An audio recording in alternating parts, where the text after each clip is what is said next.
Selamat pagi teman-teman, jumpa kembali di MDT Journey Inspiration of Life. Pagi ini saya mau coba sharingkan masalah pengujian ketulusan hati lewat keberanian kita dalam memanjatkan doa gitu. Nah ini saya coba ulas satu persatu. Pengujian akan seberapa tulus hati kita kepada Tuhan dengan doa yang dipanjatkan itu. Jadi coba kita kaitkan gitu ya antara ketulusan hati kita dengan doa yang kita panjatkan untuk Tuhan itu. Jangan berikan kepada kita kemiskinan atau kekayaan. Biarkanlah kita menikmati makanan yang menjadi bagian kita. Nah, doa semacam ini apa berani kita lontarkan kepada Tuhan itu? Jangan berikan kepada kita kemiskinan atau kekayaan. Biarkanlah kita nikmati makanan yang menjadi bagian kita. Doa semacam ini kan waktu kita dalam kondisi berkemenangan gitu, kondisi di atas, sepertinya akan sulit sekali diucapkan karena apa ya? Karena memang ini adalah satu batasan untuk kita kok jadi ya hanya mendapatkan kekayaan yang cukup saja gitu, tidak berlimpah-limpah. Nah, supaya kalau kita kenyang, kita tidak menyangkal Tuhan dan berkata, siapa Tuhan itu? Nah ini kalau doa orang yang sudah benar mungkin mikirnya begitu gitu ya. Kenapa kita ucapkan lontar, biarkanlah kita ya dapat kemiskinan dan kekayaan dengan catatan kita parameternya biarkan kita menikmati makanan yang menjadi bagian kita. Nah ini kalau ini kan kayak ada keterbatasan sekali. Kenapa? Karena orang yang sudah mengenal kebenaran Tuhan, dia akan mikir bahwa kalau kita kenyang, nanti kita lupa Tuhan tidak gitu. Nah, atau kalau kita kenyang, kita menyangkal enggak, ini dari mana awalnya? Tuhan itu siapa? Nah, ini yang doa yang diucapkan oleh benar itu akan seperti ini gitu. Bisa juga kalau kita miskin gitu. Apa kalau kita miskin, kita mencuri dan cemarkan nama Tuhan? Nah ini orang yang sudah dewasa rohani akan berpikir seperti ini gitu, bahwa kalau kelewat miskin, takutnya nama Tuhan diburukan oleh kita gitu, dicemarkan oleh kita. Tapi sebaliknya kalau kita berkelimpahan, khawatir juga ada rasa kita bisa menyangkal Tuhan. Jangan-jangan kita meninggalkan Tuhan gitu, karena kita sudah lupa daratan, kita udah lupa dari mana asalnya kejadian kemenangan ini. Nah ini firman ingatkan seperti itu gitu.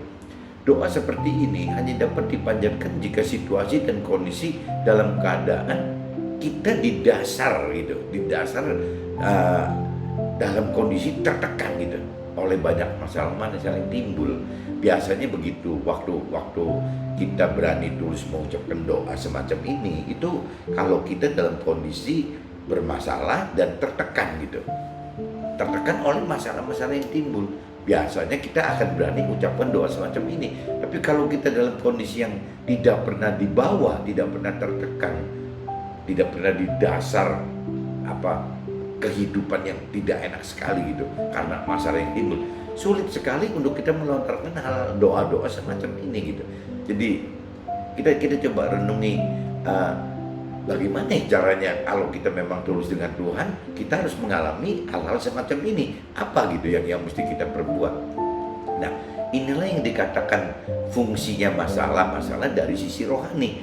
Jadi kuncinya satu, apabila kita menginginkan doa yang tulus semacam ini, ya tidak ada cara lain, kita mesti anggap masalah itu berfungsi. Ya, kok masalah berfungsi? Ya karena kalau tidak ada masalah, kita tidak akan mengalami tekanan, kita tidak pernah ada di dasar, kita tidak pernah akan bisa mengucapkan doa semacam itu gitu. Doa yang tulus semacam itu pasti nggak bisa. Jadi inilah yang dikatakan fungsinya masalah-masalah dari sisi rohani. Kalau dari sisi duniawi, masalah itu kan dibenci, dihindari gitu. Tapi kalau di sisi rohani bisa dimanfaatkan, difungsikan gitu. tanpa masalah sulit kita mencari Tuhan secara total gitu. Jadi kalau tidak ada masalah pasti kita nggak bisa, keinginan kemauan kita untuk mencari Tuhan itu tidak ada gitu, karena memang nggak ada masalah gitu, sudah dianggapnya oke-oke semua. Masalah-masalah yang berat akan berujung pada penderitaan. Biasanya masalah-masalah yang udah berat pasti ujungnya penderitaan, pasti nggak enak gitu. Bagaimana kita menderitanya gitu, bagaimana kita memikul, harus kuat memikul penderitaan semacam itu gitu. Penderitaan yang berat akan hasilkan pertobatan. Nah, kalau kita lihat dari positif thinkingnya gitu, bahwa masalah menimbulkan penderitaan, penderitaan menimbulkan pertobatan. Nah, pertobatan ini kan yang diharapkan gitu, diharapkan oleh orang benar, orang yang memang sudah merasa bahwa hidup ini harus benar. Dan atau dari sisi Tuhan, Tuhan pengen orang-orang ini harus benar untuk tujuan keselamatan yang kekal itu gitu. Tuhan kan seperti itu. Kalau tidak mengalami pertobatan terlalu sulit. Bagaimana caranya orang benar-benar dari hati kecil gitu mau utarakan itu. Ada sih beberapa orang yang memang tidak pernah mengalami masalah, tidak pernah mengalami penderitaan, tapi baik dengan Tuhan. Ya tapi kalau menurut saya baiknya orang yang tidak pernah hadapin masalah itu ya dalam arti kata ya memang secara jiwa memang orang tersebut baik gitu. Dengan siapapun orang ini baik, dengan Tuhan baik. Nah, kalau dengan cerita yang perfect gitu, yang sempurna, Tuhan pengen bukan cuma baik, kita harus mengenal kebenaran gitu. Sehingga semakin kita mengalami masalah, semakin kita mengalami penderitaan, ya otomatis kita juga akan makin harus butuh kebenaran yang benar-benar maksimal sekali. Nah, timbulnya ya harus memang benar all out untuk Tuhan gitu. Nah, fungsi pertobatan ini seperti ini. Jadi jangan anggap kalau orang baik-baik aja enak ya. Belum tentu enak dari sisi duniawi, mungkin kita bisa ngomong enak gitu karena memang orang-orang baik yang tidak mengalami masalah dan penderitaan dan cukup dekat sama Tuhan itu cuma dari kategori ya baik sama Tuhan gitu. Tapi kalau bicara kebenaran dalam Tuhan tidak cukup hanya dengan baik saja, ya kita harus tetap mengalami proses ini. Nah, untuk mengalami proses ini kadang-kadang belum tentu semua orang berani. Nah, pertobatan ini yang Tuhan maksudkan sebagai jalan dapatkan keselamatan kekal bagi kita. Dan pertobatan membuat kita mengenal kebenaran yang firman katakan, sehingga kita hidup dengan andalkan kasih karunia dan berkat-berkat Tuhan. Jadi yang tadi dikatakan, kalau orang baik, memang baik gitu, memang dia secara horizontal terhadap sesamanya baik, kepada Tuhan juga baik. Ya rasanya tetap dia nggak beda gitu, beda dengan orang yang pernah ngalami masalah sampai terpuruk benar-benar di dasar, tidak mampu bisa hidup lagi tanpa mengandalkan Tuhan. Nah, sasaran Tuhan itu pengen seperti ini gitu. Bagaimana kita dibentuk oleh Tuhan itu benar-benar totally mengandalkan Tuhan, mengandalkan kasih karunia Tuhan, mengandalkan berkat-berkat Tuhan. Nah, ini loh target yang Tuhan inginkan bagi kita gitu. Jadi semakin kita total dengan Tuhan, semakin kita takut, pasrah, taat, ya Tuhan akan kompensasi semua itu dengan bentuk-bentuk kasih karunia dari Tuhan, berkat-berkat yang dari Tuhan, bukan kasih karunia. Tapi kalau manusia pada umumnya, manusia awam kan inginnya mencari sesuatu itu kan karena keringat kita sendiri gitu, berbalik dengan keinginan Tuhan. Kalau Tuhan terbalik, Tuhan pengen kita itu ya udah anak manis, taat sama Tuhan, percaya Tuhan, ya jalankan apa yang Tuhan perintahkan. Tuhan nanti gujurin dong semua, yaitu kasih karunia.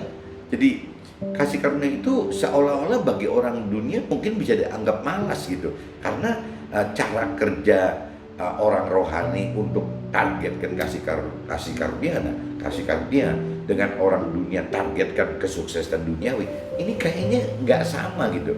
Padahal kalau kita lakuin dengan jalan rohani dan duniawi itu dua-duanya capek gitu, untuk mencapai satu target gitu, itu dua-duanya capek.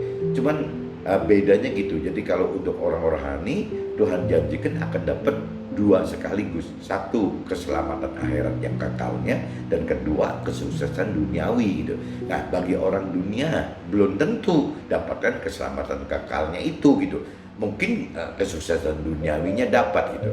Nah, Tuhan tidak mau sampai ada orang yang sukses duniawi tapi kehilangan Tuhan, kehilangan keselamatan kekal yang Tuhan inginkan gitu. Nah, ini yang Tuhan tidak mau. Nah, untuk sampai orang bisa mendapatkan dua-duanya, keselamatan kekal dan kesuksesan duniawi, yaitu nggak ada jalan lain yang kita harus mengandalkan kasih karunia dari Tuhan dan berkat dari Tuhan. Ini bedanya begitu teman-teman. Jadi saya cuma ingetin bahwa kadang-kadang teman-teman yang sekarang mengalami banyak masalah, mengalami penderitaan, juga jangan berkecil hati, karena itu dasar-dasar bagaimana kita akan bertobat gitu, akan mengalami pertobatan. Selama kita alami masalah dan penderitaan ini, kita jangan lari dari apa yang Tuhan perintah, peraturkan gitu. Nah, ini yang tes buat kita, bagaimana caranya dalam kondisi kita bermasalah, dalam kondisi menderita, kita tetap mau gitu, untuk tetap percaya Tuhan, untuk mau cari tahu gitu tentang Tuhan, untuk mau mengenal Tuhan gitu. Ini semua kan dasarnya cuma kemauan kita semua gitu. Ya, untuk percaya Tuhan dasarnya dari kemauan kita. Untuk mau tahu tentang Tuhan itu juga dasarnya dari kemauan kita. Untuk mengenali Tuhan lebih dalam itu juga dasarnya dari kemauan kita. Nah, kalau waktu kita setelah mengenal firman Tuhan, kita pengen berlanjut ke soal pengertian akan firman Tuhan, nah itu biasanya nggak bisa cuma dengan kemauan. Itu biasanya kita harus dengan kemampuan gitu. Nah, kemampuan ini asalnya dari Tuhan, bukan dari kita. Kita minta kemampuan Tuhan untuk bisa bantu kita mengerti akan firman-firman yang kita kenali itu. Dan waktu melakukannya juga sama, kita harus punya kemampuan untuk melakukan. Nah, ini juga sama, harus minta dari Tuhan kekuatan untuk kita mampu melakukan apa yang sudah kita mengerti di firman itu gitu. Kita harus lakukan. Jadi kembali lagi, jangan kecil hati teman-teman. Masalah dan penderitaan itu akan positif sekali apabila memang kita tidak meninggalkan Tuhan. Kita tetap masuk ke dalam Tuhan dalam sikon bermasalah dan menderita. Itu hasilnya akan jauh berbeda daripada orang yang tidak pernah mengalami masalah dan penderitaan. Oke? Mungkin pagi ini saya sharing seperti ini, mudah-mudahan berguna, bermanfaat. Sekali lagi, kalau bermanfaat, tolong sharingkan ke teman-teman dan keluarga lain supaya makin banyak orang diselamatkan. Oke, see you. Bye-bye.